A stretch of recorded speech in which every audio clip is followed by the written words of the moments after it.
요한복음 3장 5절로부터 8절까지의 말씀, 우리 한 절씩 교독하도록 하겠습니다. 예수께서 대답하시되 진실로 진실로 내게 이르노니 사람이 물과 성령으로 나지 아니하면 하나님의 나라에 들어갈 수 없느니라. 육으로 난 것은 육이요 영으로 난 것은 영이니 내가 내게 거듭나야 하겠다 하는 말을 놀랍게 여기지 말라.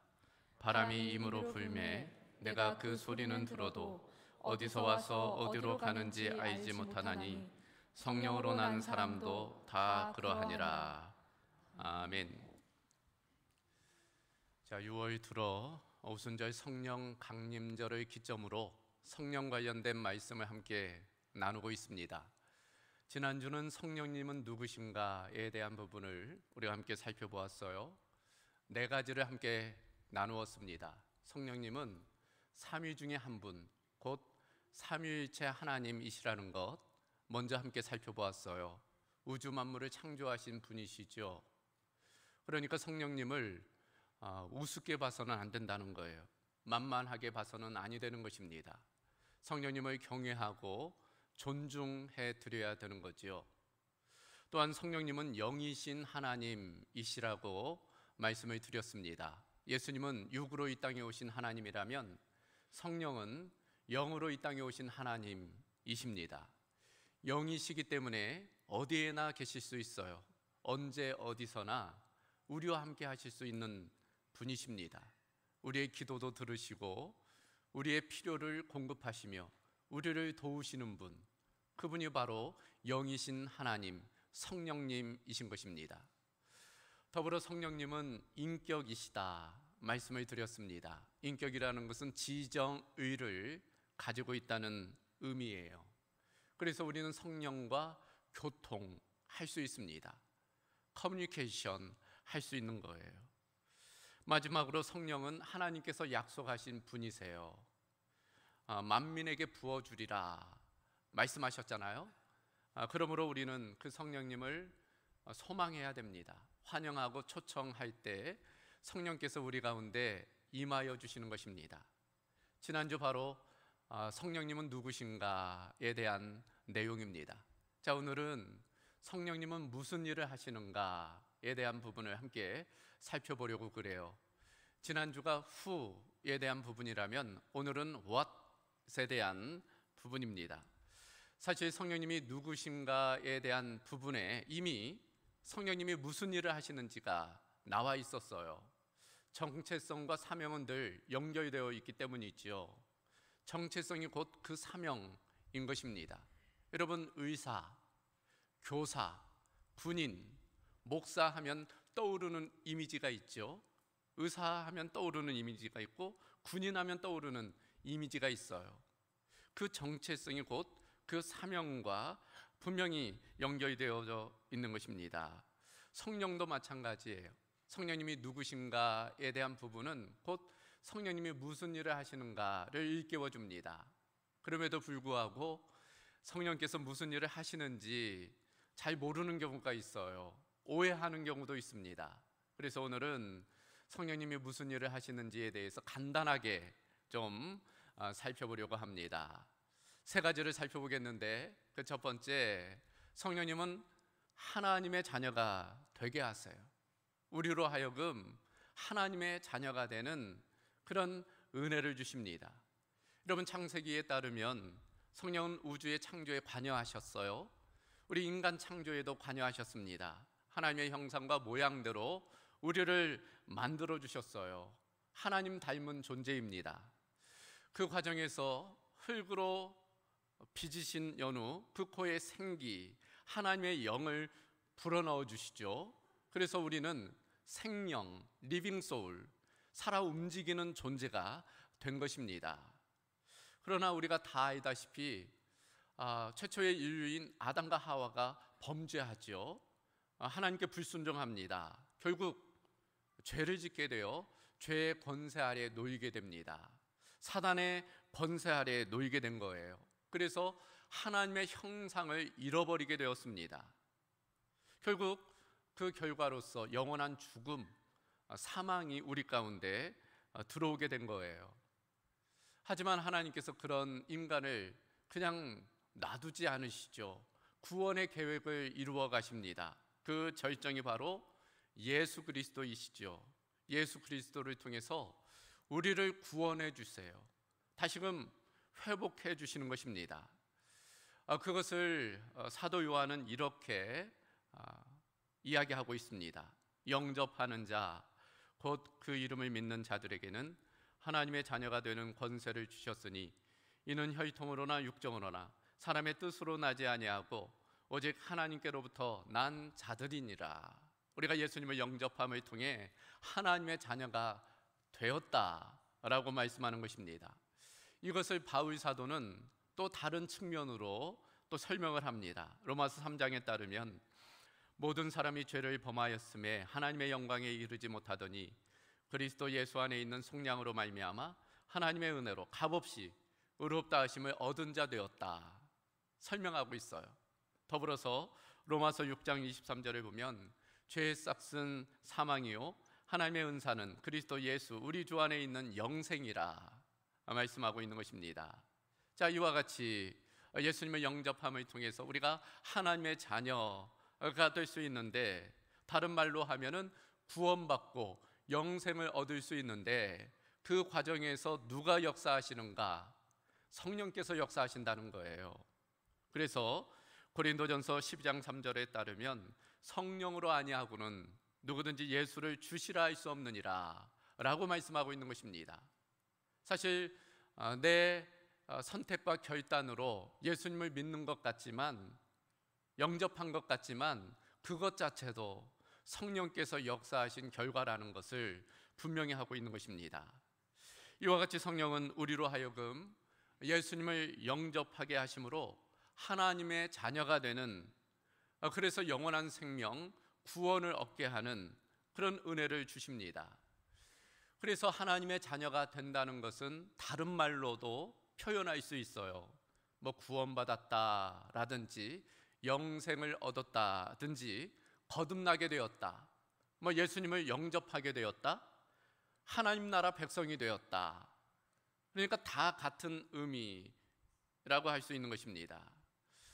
오늘 말씀도 그것을 우리에게 보여주고 있어요. 오늘 말씀은 참으로 익숙한 말씀이죠. 바로 니고데모와 예수님의 대화의 내용입니다. 어느 날 이 니고데모가 예수님을 찾아왔다는 거예요. 근데 이 니고데모가 누구인가 하면은 오늘 본문에 따르면 바리새인이고 유대인의 지도자라고 되어져 있어요. 이 바리새인, 율법에 정통한 인물이죠. 종교적이고 도덕적, 윤리적인 인물입니다. 유대인의 지도자라는 것은 당시 사내들인 공회의 회원이라는 것을 말씀하고 있는 거예요. 우리로 말하면 국회의원 정도 된다라고 볼 수 있습니다. 그러니까 존경받는 인물이죠. 도덕적으로도 윤리적으로도 또 사회적으로도 명망 있는 그 인물이 바로 이 니고데모였던 것입니다. 그런데 그런 니고데모조차도 한 가지 고민이 있었던 거예요. 바로 죽음의 문제입니다. 다른 말로 하면 영생에 관한 그런 고민이 있었어요.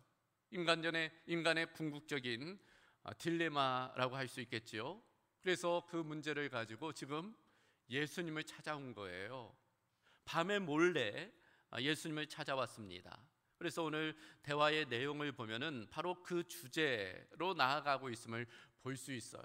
거듭남이라 했지, 하나님의 나라, 천국이라 했지, 영생이라 했지, 이제 그런 주제가 진행되고 있는 것입니다.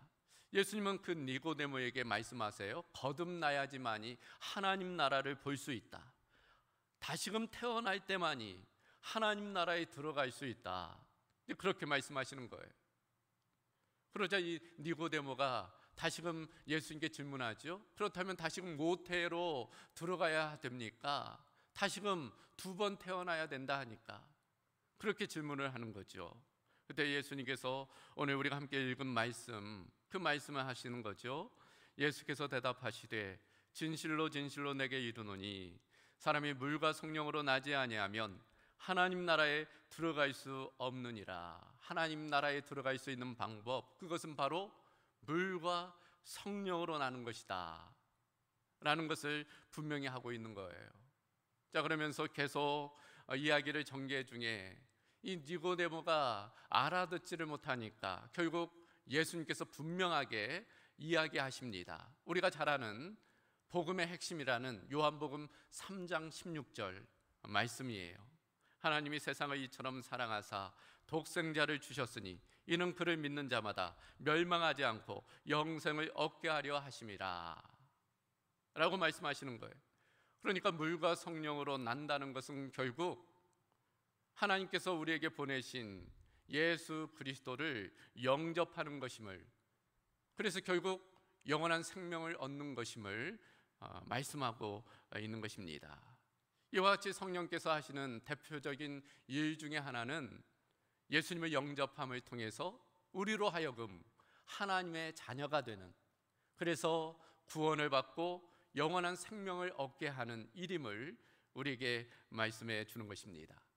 이처럼 성령은 우리로 하여금 하나님의 자녀가 하는 것입니다.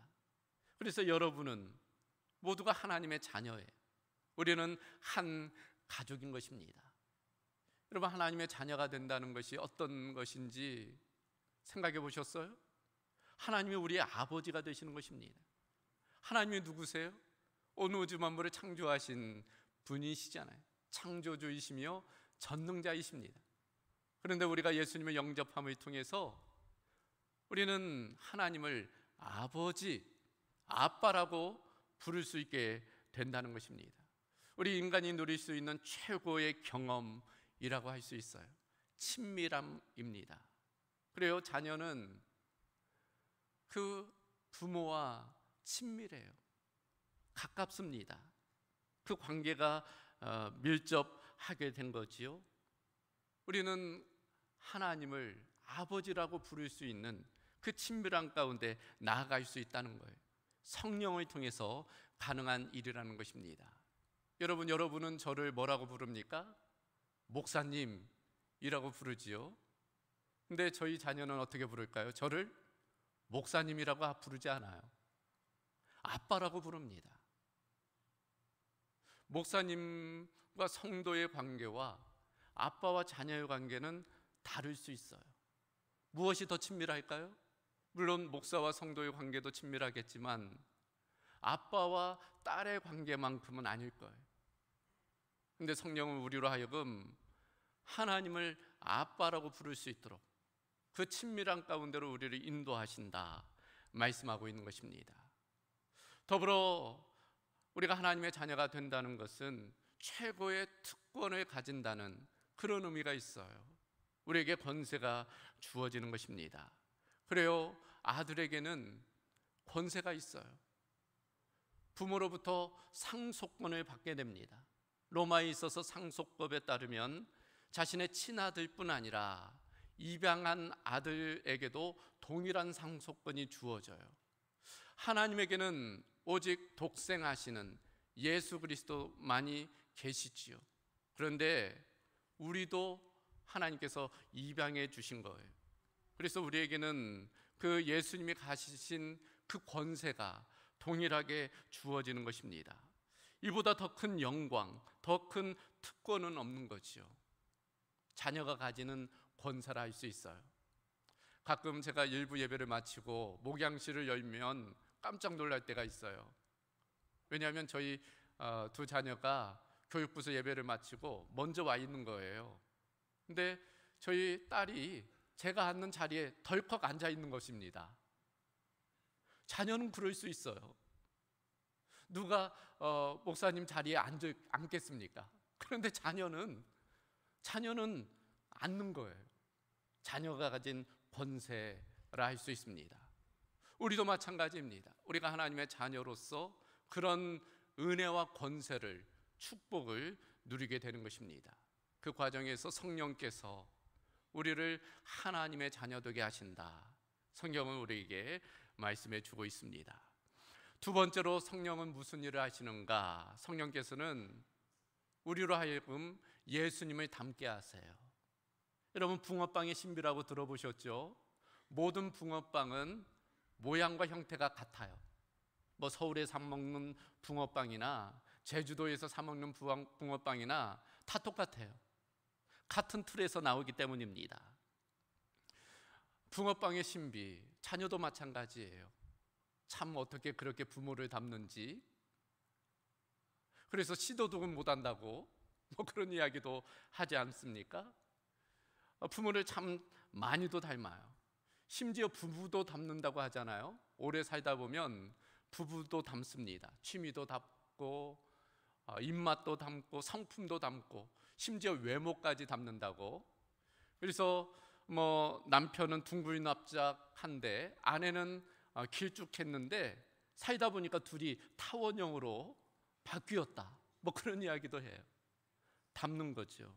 오래 살다 보면은 서로 닮아가는 것입니다. 관계의 신비예요. 친밀함의 신비입니다.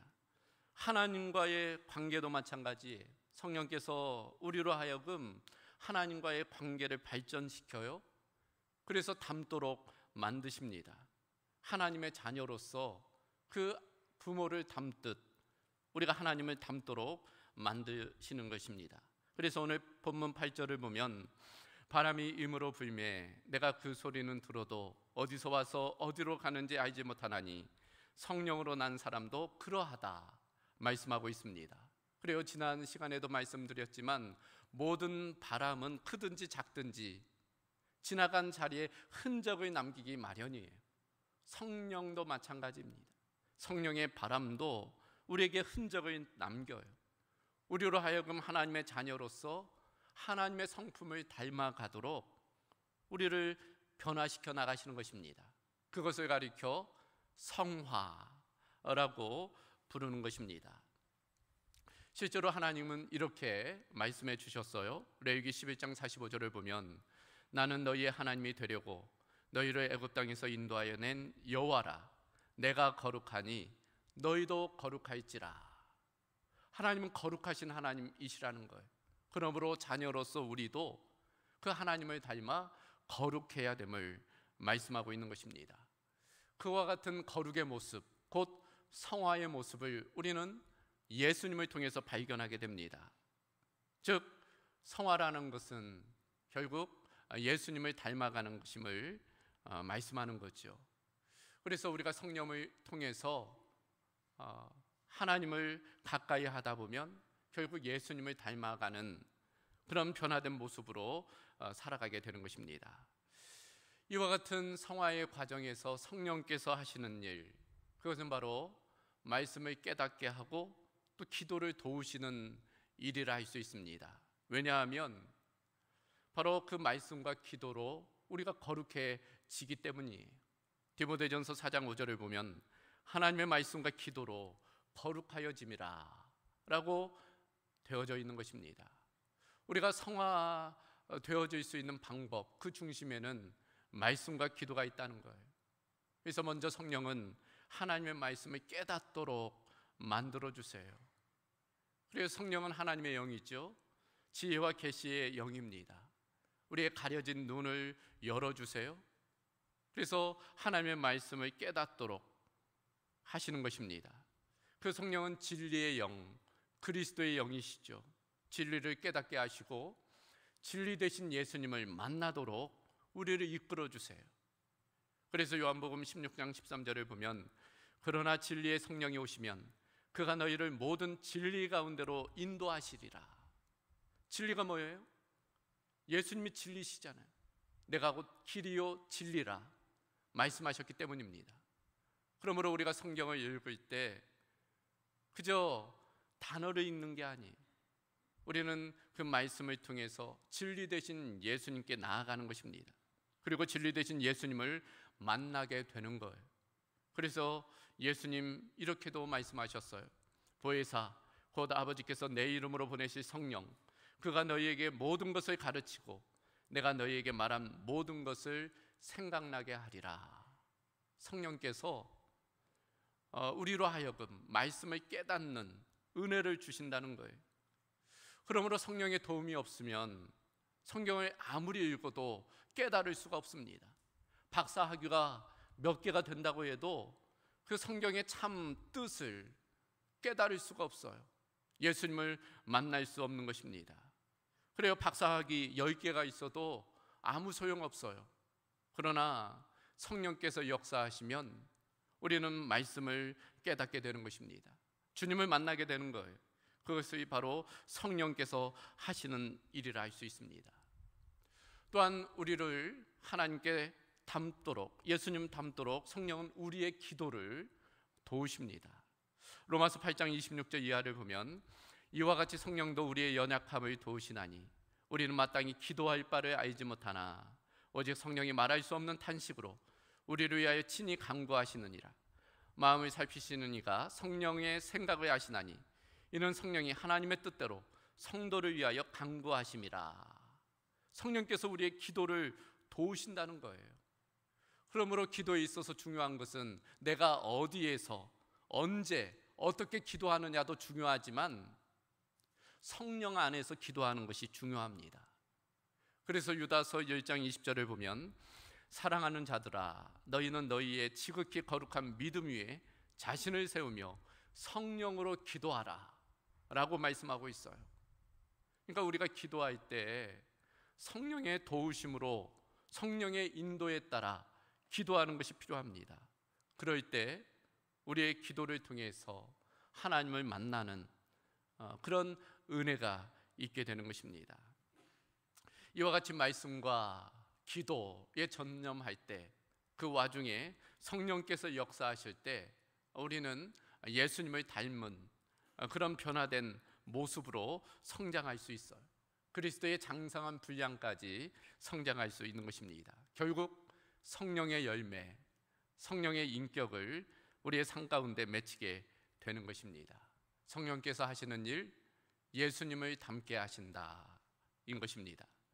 마지막 세 번째로 성령께서 하시는 일, 하나님 나라를 이루게 하십니다. 여러분, 하나님의 나라, 성경의 핵심 주제이죠. 예수님이 이 땅에 오신 목적, 하나님의 나라를 위함입니다. 또 예수님이 제자들에게 마지막 부탁하신 일도 하나님의 나라예요. 그 나라는 예수님을 통해서 이미 이 땅에 임하였습니다. 그러나 아직 완성되지 않은 나라예요. 그러므로 우리는 그 나라를 이루어갈 책임이 있습니다. 그 과정에서 성령께서 역사하세요. 어떻게 역사하실까요? 먼저는 우리로 하여금 증인되게 하십니다. 하나님 나라의 증인 되게 하세요. 그래서 사도행전 1장 8절을 보면 오직 성령이 너희에게 마시면 너희가 권능을 받고 예루살렘과 온 유대와 사마리아와 땅끝까지 이르러 내 증인이 되리라 말씀하고 있습니다. 여기 보면 내 증인이 되어야 한다가 아니에요. 내 증인이 될 것이다 또 아닙니다. 내 증인이 되리라, 당연하게 그렇게 된다는 거예요. 어떻게? 성령이 임하시면, 성령이 임하시면 그렇게 된다는 것입니다. 성령은 예수의 영이죠. 그리스도의 영입니다. 증언의 영인 거예요. 그러므로 성령으로 충만하게 되면 우리가 당연히 복음을 전하는 하나님의 사람이 된다는 것입니다. 더불어 성령은 이 땅 가운데 화평을 이루게 하세요. 평화의 사도가 되게 하십니다. 그래요. 실제로 사탄은 분열의 영이죠. 반면 성령은 하나 되게 하시는 영입니다. 그래서 에베소서 4장 3절에 따르면 평안에 매는 줄로 성령이 하나 되게 하신 것을 힘써 지키라 말씀하고 있어요. 그러므로 내가 성령의 사람인지 아닌지 알 수 있는 분명한 척도가 있습니다. 그것이 무엇일까요? 내가 화평의 사람인지 분열의 사람인지를 보면 됩니다. 내가 어느 공동체에 들어가면 그 공동체가 화평한지 아니면 갈등과 분열이 일어나는지를 보면 내가 어떤 사람인지를 알 수 있어요. 성령의 사람은 화평케 하는 일을 합니다. 관계를 개선시키고 공동체를 하나 되게 하는 일을 하는 거예요. 그것이 바로 성령께서 하시는 일이기 때문입니다. 그 일을 통해서 이 땅 가운데 여호와 샬롬, 하나님의 평화를 이루어 가는 것입니다. 이를 위해서 성령께서 하시는 일은 결국 우리를 도우시는 일이에요. 그래서 성령을 가리켜 성령은 보혜사라고 말씀합니다. 이 보혜사라는 것이 헬라어로 파라클레이토스예요. 두 단어의 합성어입니다. 먼저는 파라이죠. 파라라는 것은 옆이라는 뜻이 있어요. 클레이토스라는 것은 돕는다라는 뜻이 있습니다. 그러니까 옆에서 돕는 사람, 돕는 존재, 그것이 바로 파라클레이토스, 성령이라는 것입니다. 그래서 성령께서는 우리를 도와주세요. 무엇을 도와주실까요? 하나님 나라를 이루는 일을 도우십니다. 무턱대고 아무 것이나 돕는 것이 아니라, 뭐 나쁜 일 하는데 돕는 것이 아니라, 믿지 않는 사람들이 도둑질하면서 그거 잘 되라고 부적도 붙이고 굿도 하는 듯이 그렇게 귀신이 돕는 것처럼 우리를 돕는 것이 아니라, 성령께서는 하나님 나라의 사역을 위해서 우리를 도우시는 것입니다. 하나님 나라 사역을 위해 헌신하는 우리 그리스도인을 도우시는 거예요. 때로 절망에 빠질 때 위로하시고 용기 주시고 격려해 주세요. 지혜를 주시는 것입니다. 사단의 공격으로부터 우리를 지켜주시는 거예요. 우리의 필요를 공급하시고 또한 우리의 걸음을 인도해 주시는 것입니다. 그 모든 것이 하나님의 나라의 사역을 위한 도우심이라 할 수 있어요. 마치 그 노뎀나무 아래에 있던 엘리야를 도왔던 것과 같이 하나님은 우리를 도와주시는 것입니다. 격려하시고 힘을 공급하여 주셔서 다시금 달려갈 수 있는 열정을 허락해 주시는 것입니다. 그것이 바로 성령께서 하시는 일이라 할 수 있어요. 성령께서는 하나님의 나라를 이루는 일을 도우시고 역사하시는 것입니다. 자, 오늘 말씀을 정리합니다. 자, 오늘 말씀의 주인공 중에 하나 니고데모 있죠. 그런데 이 니고데모가 요한복음에 두 번 더 나옵니다. 요한복음 7장과 요한복음 19장이에요. 먼저 요한복음 7장을 보면은 이 예수님에 대해서 바리새인들이 옥신각신해요. 예수님을 비난하고 예수님을 어떻게 좀 무너뜨릴까 하는 그런 모의들을 진행합니다. 그때 니고데모가 나서는 거죠. 그러면서 예수님을 옹호하는 그런 발언들을 하는 것입니다. 또 한 번은 언제일까요? 요한복음 19장입니다.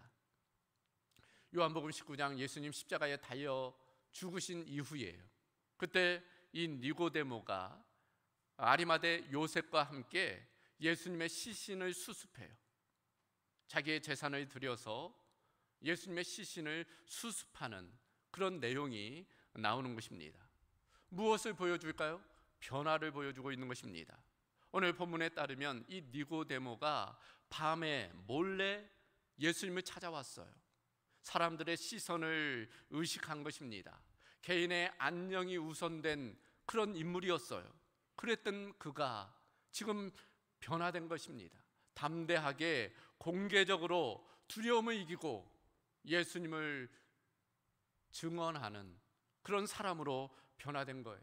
하나님의 나라를 꿈꾸는 그런 사람으로 변화된 것입니다. 어떻게 그럴 수 있었을까? 성령의 역사이죠. 성령께서 역사하셨기 때문인 것입니다. 그와 같이 성령께서는 우리를 변화시키세요. 어떻게 변화시키십니까? 사단의 종에서 우리를 하나님의 자녀가 되도록 우리를 변화시키세요. 우리에게 생명을 부여하십니다. 그래서 영원한 생명, 영생을 얻게 하세요. 더 나아가서 성령은 우리로 하여금 예수님을 닮게 하세요. 말씀을 깨닫게 하고 기도 중에 주님을 만나는 그런 은혜를 허락하여 주십니다. 그리고 결국 성령님은 우리로 하여금 하나님의 나라를 이루게 하십니다. 복음의 증인되게 하시고 평화의 사도로 살아가게 하시며 파라클레이토스, 옆에서 우리를 도와 하나님의 나라를 이루게 하시는 것입니다. 지난 시간 성령님이 누구신지에 대해서 말씀을 나누면서도 언급해 드렸지만 성령님이 무슨 일을 하시는가 오늘 우리가 함께 다뤘는데 이는 빙산의 일각에 불과합니다. 성령님은 오늘 다룬 내용보다 훨씬 더 많은 일들을 우리 가운데 이루어 가십니다. 그러므로 우리는 그 성령님을 사모하여야 될 거예요. 환영해야 되는 것입니다. 그럴 때 성령께서 우리 가운데 오늘 나눈 말씀과 같은, 아니 그 이상의 놀라운 일들을 이루어 가실 줄로 믿습니다. 그런 은혜가, 그런 결단이 우리 모두 가운데 있기를 주님의 이름으로 소망합니다. 자, 오늘 이제 말씀을 마치면서 우리 함께 좀 찬양하면 좋을 것 같아요. 찬양을 하면서 오늘 나눈 말씀과 같이 성령께서 우리 가운데 오셔서 우리를 변화시키시고 우리 가운데 새 생명 주셔서 또 주님을 닮은 모습으로 하나님 나라의 일꾼으로 살아가는 그런 열정 주시도록 우리 함께 기도해야 할 것입니다. 이 시간 우리 성령이 오셨네 함께 찬양하도록 하겠습니다.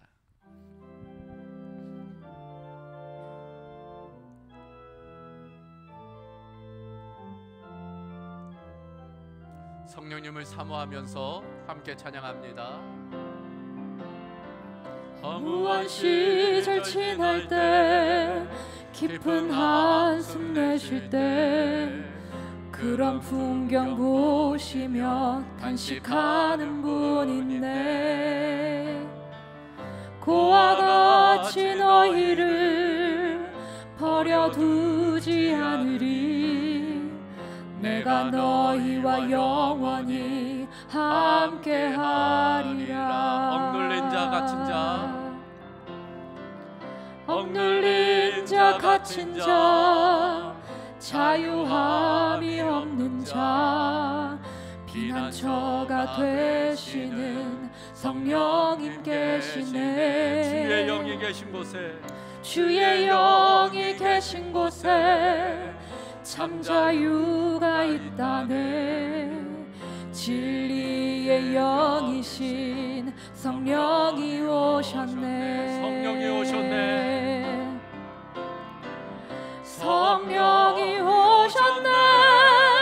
성령이 오셨네.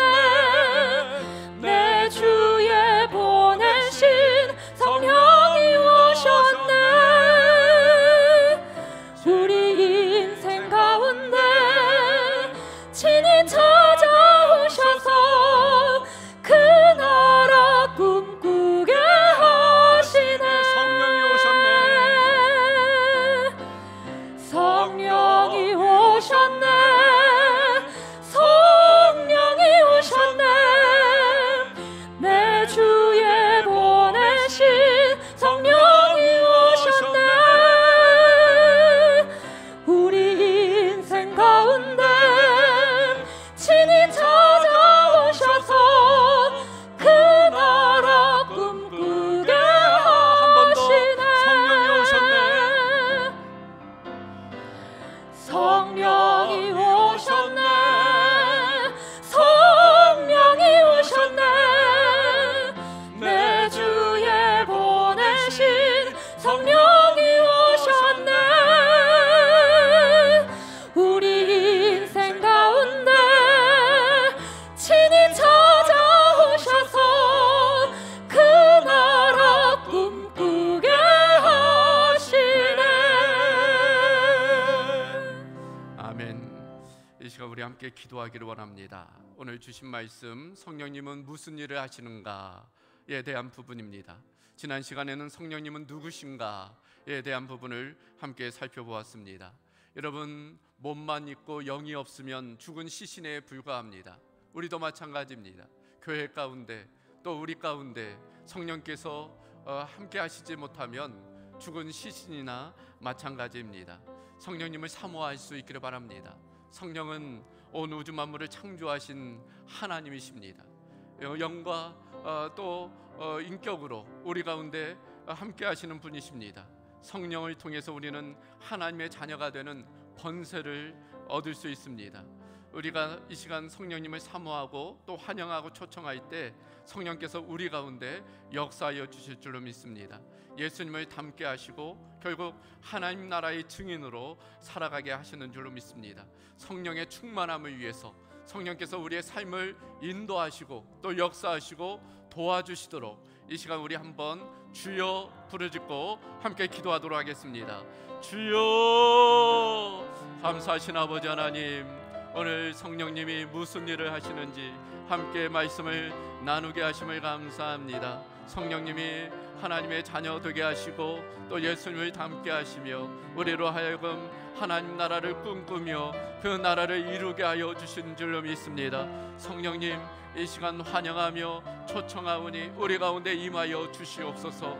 오순절 다락방에 임하였던 그 성령의 역사가 오늘 이 시간 이 공간 가운데 재현되게 하여 주셔서 우리 모든 봉독교회 성도들이 성령으로 충만한 가운데 주의 증인된 삶을 살아가도록 역사하여 주시옵소서. 죄와 사망의 권세로부터 해방되게 하여 주셔서 영원한 생명 참 진리 되신 예수 그리스도를 영접함을 통해 하나님의 자녀로서의 영향력 있는 삶을 살아가게 하여 주시옵소서. 성령님, 말씀과 기도 가운데 우리를 거룩하게 변화시켜 주시옵시고 하나님을 닮은 예수 그리스도의 장성한 분량까지 성장하는 그런 성숙한 성도들이 되게 하여 주시옵소서.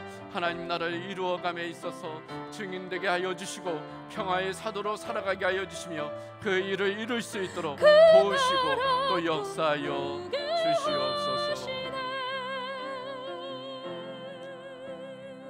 감사하신 아버지 하나님, 오늘 말씀을 통해서 성령께서 어떤 일을 하시는지 일깨워 주심을 감사합니다. 우리가 죄로 인하여 죽을 수밖에 없는 존재였지만 그러나 성령을 통해서 예수님을 영접케 하시고 다시금 하나님의 자녀로 변화되게 하심을 감사합니다. 늘 성령 안에 거하게 하여 주시고 또 성령의 충만한 가운데 예수님을 닮은 모습으로 성화된 모습으로 변화될 수 있도록 인도하여 주시옵소서. 하나님의 나라를 꿈꾸며 그 나라의 증인된 삶을 살아가게 하여 주시되 이 땅 가운데 하나님의 평화를 이루어가는 평화의 사도가 되게 하여 주시옵소서. 그 일을 이루어감에 있어 성령께서 우리 곁에 계셔서 늘 도와주시고 또 역사하여 주심으로 하나님의 영광을 나타내게 하여 주시옵소서. 모든 것 주께 의탁하오며 우리 주 예수 그리스도의 이름으로 기도하옵나이다. 아멘.